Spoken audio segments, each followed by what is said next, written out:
All right. Thank you all for joining me. Today I'm Katie Donahoe. I'm the Teen Librarian at Mt Lebanon Library in the United States, and I'm honored to be presenting here at the Transformative Play Conference on a program I've been running for about 2 years on and off, uh, but mostly this school year thus far, called Alone Together, a teen solo RPG coffee shop, Meetups as community building. That's the long title in our monthly calendar. I call it Teen Solo RPG or Teen Journaling Meetup. So we're the Mount Lebanon Library, just outside of Pittsburgh, Pennsylvania. We have a really strong following for our children's and teen Dungeons and Dragons games and other activities we offer after school. And we also have really strong literary magazines for teens in our community, both of our middle schools, each of which has about 1,000 students, and our high school, which has about 2,000 students, have their own literary magazine. In fact, on the right here, you'll see a photo of the high school's literary magazine, and on the left is a picture of our D&D group in their natural environment, which is in our learning lab. So what I wanted to do with these groups was I knew there was already a community of people interested in games, and I knew there was already a community of people interested in creative writing. And I wanted to find a way to kind of combine those things together and maybe help people make some new friends along the way. So additionally, this is a picture of our current processing shelf for our video and board games. I somewhat randomly, after one of my colleagues left, inherited the video game and board game section. And it's not something I really know a lot about. In fact, I didn't play video games as a kid. So it's been a bit of a learning curve for me. But I started that in about 2021. And we have a reasonable budget for games, about $500 a year for our board games. And with that money, and because I know I have a dedicated audience of kids that are interested in tabletop RPGs, I've been spending a good portion of that on getting both the official Dungeons and Dragons adventure guides and some self-published ones that you can order through Drive-Thru RPG. And these materials circulate anywhere in our county, which actually has 43 different libraries. So if you have a card at our library, you can use any of the libraries in Allegheny County and vice versa. So say you had a card where I used to work in Oakmont, and you wanted to check out one of these games, you could place a hold and have it delivered to your library through the delivery system. So really, these games are for anyone in the county who wants to play them. So I also have, through this, been trying to create a partnership with our local game store. There's a big game store over in the Squirrel Hill neighborhood called Games Unlimited, and been trying to buy things through those independent means rather than buying them on places like Amazon as much as possible. And they have a very large selection of solo RPGs, which is something I wasn't very familiar with. And just going there and seeing what they offered kind of planted the seed in my head about making this idea come to fruition. So here's a picture of an actual school visit I was on. So as we all know, games are very important for mental health and creative problem-solving skill building, and of course also a creative outlet. Something that is important to me is being a face of the library and the community at large. So to that end, I try and do as much outreach as I can in the community, and usually that's in the form of school visits. And also, we go to different holiday festivals. We go to Pride. We're going to Juneteenth next week. We will typically go to the farmers market and do different activities. So basically, what I've always found to be an important value to me as a librarian is trying to meet people where they are. In my previous position, a lot of the job was traveling between two different branches of a library and then our 15 square mile service area. So I try as much as I can to bring the library to the people, because I know not everyone can bring themselves to the library. And specifically working with teens as I have here for the past 7 years, if you know much about American society, you know that teens are a really maligned population. That is also true in our community. It's just not necessarily everyone's cup of tea to have, say, a coffee shop full of teenagers, but it's so important for them to have that third place kind of outlet. We do, as I mentioned before, already have a pretty big after school audience at our location because we are right across the street from the middle and elementary school and right up the hill from the high school. So we do get a lot of foot traffic after school, but creating another space in the community for people to participate in library activities, that's something I was trying to accomplish, and also to promote local businesses who are teen friendly and get the teens on their radar and them on the teens' radar. So, as you can imagine, in school, a lot of what they do is writing stuff for the exams and for the national and the state tests. And basically, they don't get a lot of chances to be creative outside of the limited confines of writing things like analytical essays. So, that was another reason why I feel it's very important to have them doing creative writing work, even if it's an extracurricular thing, because it's important to work those creative muscles, because if you don't want kids losing their power of imagination. So the first iteration of this was born in summer of 2023, and I will tell you a bit more about that on the next slide. So this is the flyer for our original series of events. This was held at Orbis, which is a local cafe, and what we did there was do once a month the series of 3 Strollplaying games, as they're called, from Good Luck Press in Canada. And what the kids did with those was basically draw maps and create stories using things that they saw in their neighborhood. Like, one of them was, imagine this building being haunted and you're giving personalities to the ghosts, or like, what would this look like if it were a garden? Like, just all different stories they could tell using the spaces around them as inspiration, and kind of learning to look at those spaces in new ways. And trying to find a place, it was actually harder than, I grew up in the same neighborhood. It was harder than when I was a teenager, because when I was a teen, the Unitarian Church actually had regular teen open mics where they give us a bunch of free coffee and let us take our shoes off. And there used to be this wonderful place called the Coffee Den where we would go, all of us kids that were on the literary magazine staff, and hold different events and open mics. And there really were not those things didn't exist anymore when I came back here and started working in my home community again. So I figured, gonna have to try and make that. And after this series of games, we did the second iteration, which was last summer, in summer of 2024.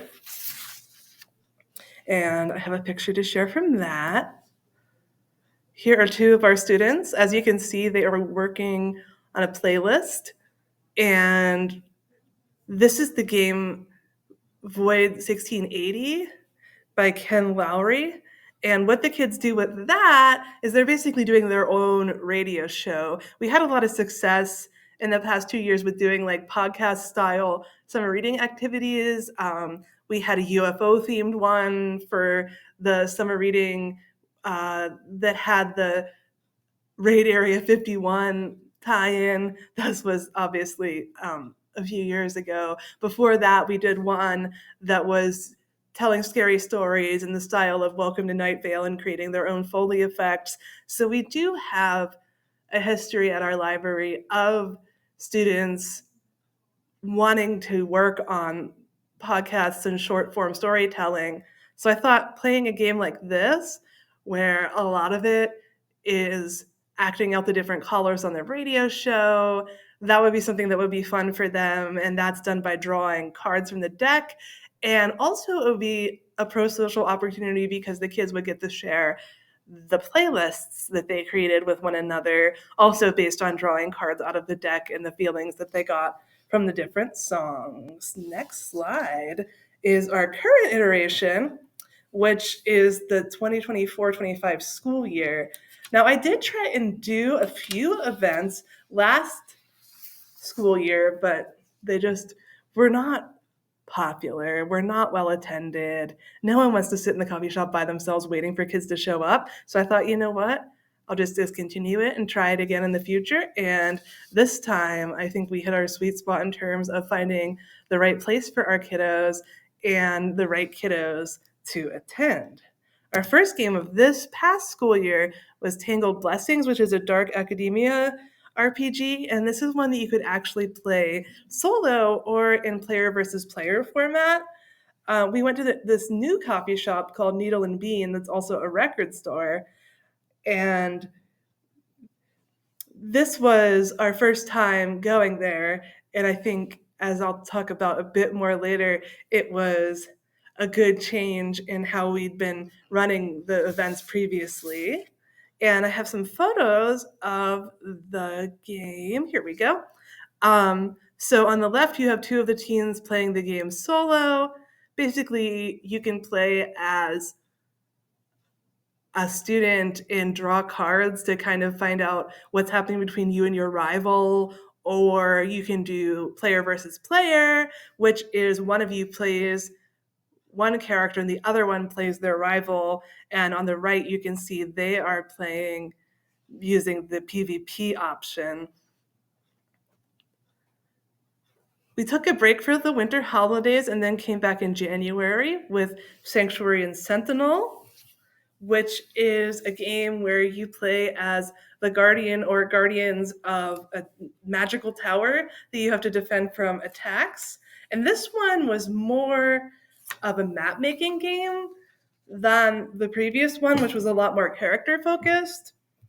And in this one, it was interesting to see because some of the students ended up playing this together as well and creating a group of guardians guarding a tower, and they designed their own tower as like their own little community. And it was just so interesting to see this different stories they were telling using the same prompts. And as you can see, each month we also do a featured deck of cards because most of these games are dice based or playing cards based or both. So each game, I also get the kids their own dice slash playing cards for the appropriate theme of each month. After that, we did the Librarian's Apprentice. One of our kids was really interested in doing more map making, and this one has both characters and map making, but basically you're playing as a kid who was raised in a library, a spooky infinite haunted library, as you can see by the subtitle here, and you're the librarian's apprentice and you map out the different rooms in your library and the different threats, and then you roll dice to see how you're going to defend your library and grow as the librarian's apprentice. So that was in response to the kids wanting more of a map making feature in the game.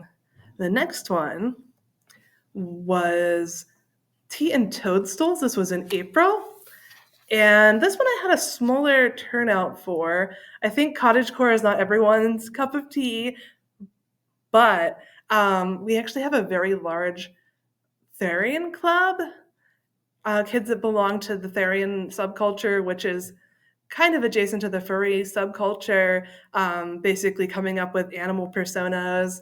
And this was one that I did as a tie-in, especially to help draw the kids that are already coming to the Therian meetup that one of the grandmas runs at our library for teenagers.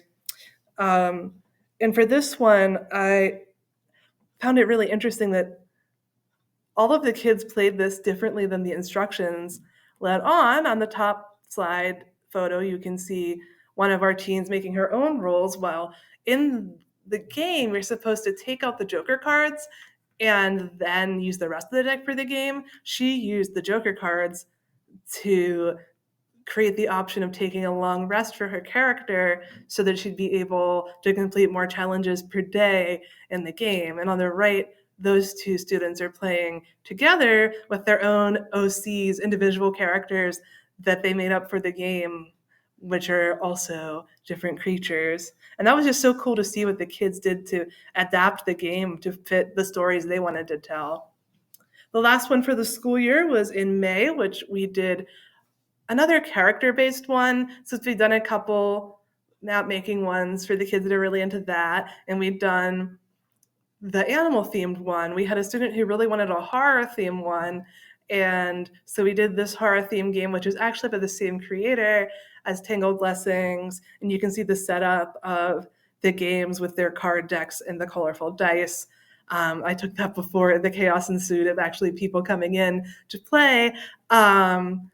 And this one was much more character-based, creepy, was supposed to really be set up in the style of a journal. So it had a little bit more of a guideline than some of the others.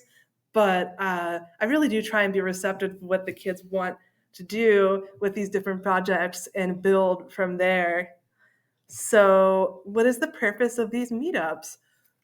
Something that's important to me is creating, as I'm calling it here, a lightly chaperoned public gathering space where kids can have their creative freedom. But of course, something in the building and outside the building we can always run into with groups of teenagers or children is they can get stuck on where to go with an idea, or there can be conflict between people in a group. That's why I'm there as kind of like the quiet mediator. If they need my help, I'm there to help them, but I'm more here to basically make the magic happen behind the scenes. And it gives kids access to different creative writing resources they may not even have known about, or they may not have been able to purchase on their own. And an additional copy of each of the games goes into our library's collection, which, as I mentioned earlier, circulates throughout the county. And a lot of these game hobbies, as I see with Pokemon, Magic the Gathering, D&D, Warhammer, a lot of the other things that the students are into, they can get very expensive and cost prohibitive for a lot of families. So just having a copy of the game in the library system where anyone can take it out, I'm trying to level the playing field a bit of who gets to enjoy these experiences. So what has our relationship with the game creators and retailers been like? I would say overall very positive. Through the Void 1680 event, we actually have Ken coming in this summer to do a lesson on how to create your own RPG for teenagers. So hopefully we'll have some of our kids making their own solo RPGs soon that I can share. For the Librarian's Apprentice, the author sent us additional copies for free of charge, because when folks see what we're doing on social media and will oftentimes tag the creator or their publisher, they've had a very overwhelmingly positive response to the idea of teenagers getting together and playing their games. I reached out to the woman who wrote Tea and Toadstools, Anya Good, and I told her about how the kids modified her roles. And I think she was pretty impressed with the kids. And she actually sent the kids a copy of her newest game, The Great Pug Adventure, for free, which I'll be handing out at our next volunteer meeting. Our local games dealer has been super generous with us. They've given us some of the books for free. They've given us a really good discount on stuff. They're excited to be involved in their community and with their library. And as I mentioned last slide, since all of this is paid for by the library or donated, it's equalizing who has access to these resources in the community. And again, you wouldn't have to be a part of our specific neighborhood to participate. No one's carting at the door where you're from. This is open to anyone in the county as long as they're between the ages of 12 and 18. So how have the teens shaped the experiences and vice versa? Like any library event, as I mentioned earlier, it's important to be very open to the audience feedback and suggestions. I tried to craft a variety of games for the kids from the selection that I've been able to find that target their interests and what they tell me that they want to do. After the first year, we did have to find a new location because the first shop we went to was not as teen friendly as I was hoping it would be. And Mike at Needle and Bean has been super accommodating. As I mentioned here, he's even done things like play special creepy music for the Halloween time event. We do generally get the same crew of teens throughout the school year, but they are a variety of different grades. Mostly, I would say 7th and 8th graders, but we do have kids as young as 5th grade coming, and kids that are in high school as well. But generally, we do get the same about half dozen kids at the events, and it is a way when they are not coming here because they need a place to go after school to get them out in the community on the weekend doing something, having a novel experience together. So, the short term future this summer, I'm going to be co running a game of Wayfarer 1, which is Ken Laurie's newest game. My cousin Cecilia is a teen librarian, what are the odds, in Massachusetts. So we'll be running that game, which is a letter writing game between our crew of teens. One group is going to play as the spacecraft, and the other is going to play as the mission control. And in the fall, the kids asked me if I could reach out to a local art gallery / coffee shop that used to be a school so that we can have that be our setting for the next Halloween Dark Academia game, which is going to be Blood in the Margins. And additionally, I'll reach out to the local library nearest to that coffee shop to make sure that they know their teens are welcome and invited as well. And I have a quote here from Rohan, one of our teens, who is a role player, a writer, and a relatively well-known local child performer. And he says, I have enjoyed the RPGs that we have been doing at Needle and Bean that Miss Katie has organized. They have grown my imagination and are fun ways to think and relax. The outside setting from the library is also a neat way to be around peers in a public setting. RPGs are role-playing games that are different from any other regular game you would encounter because they involve a lot of imagination and creativity, and it's not too structured. It can go anywhere. There's a lot of freedom in thinking that we don't have in school. Miss Katie is a great, thank you, Rohan, game facilitator, and she loves playing the games too, which is helpful to be able to have someone like that leading the games. The materials that Katie brings are high quality. It makes it feel important and worth being there and going through the process. I look forward to each month's gathering. It has brought a lot of like-minded kids together and creates an opportunity to gather in a safe and comfortable setting. Here's a list of my thank yous. I'm thanking all of the students who participated. Of course, thank you to my wife for helping me put this together. She's also a librarian. And thank you for watching. I really appreciate the invite. And I hope that I have imparted some knowledge about how you can start something like this in your own community and why it is very important to do so. I appreciate your time. Have a lovely rest of your conference.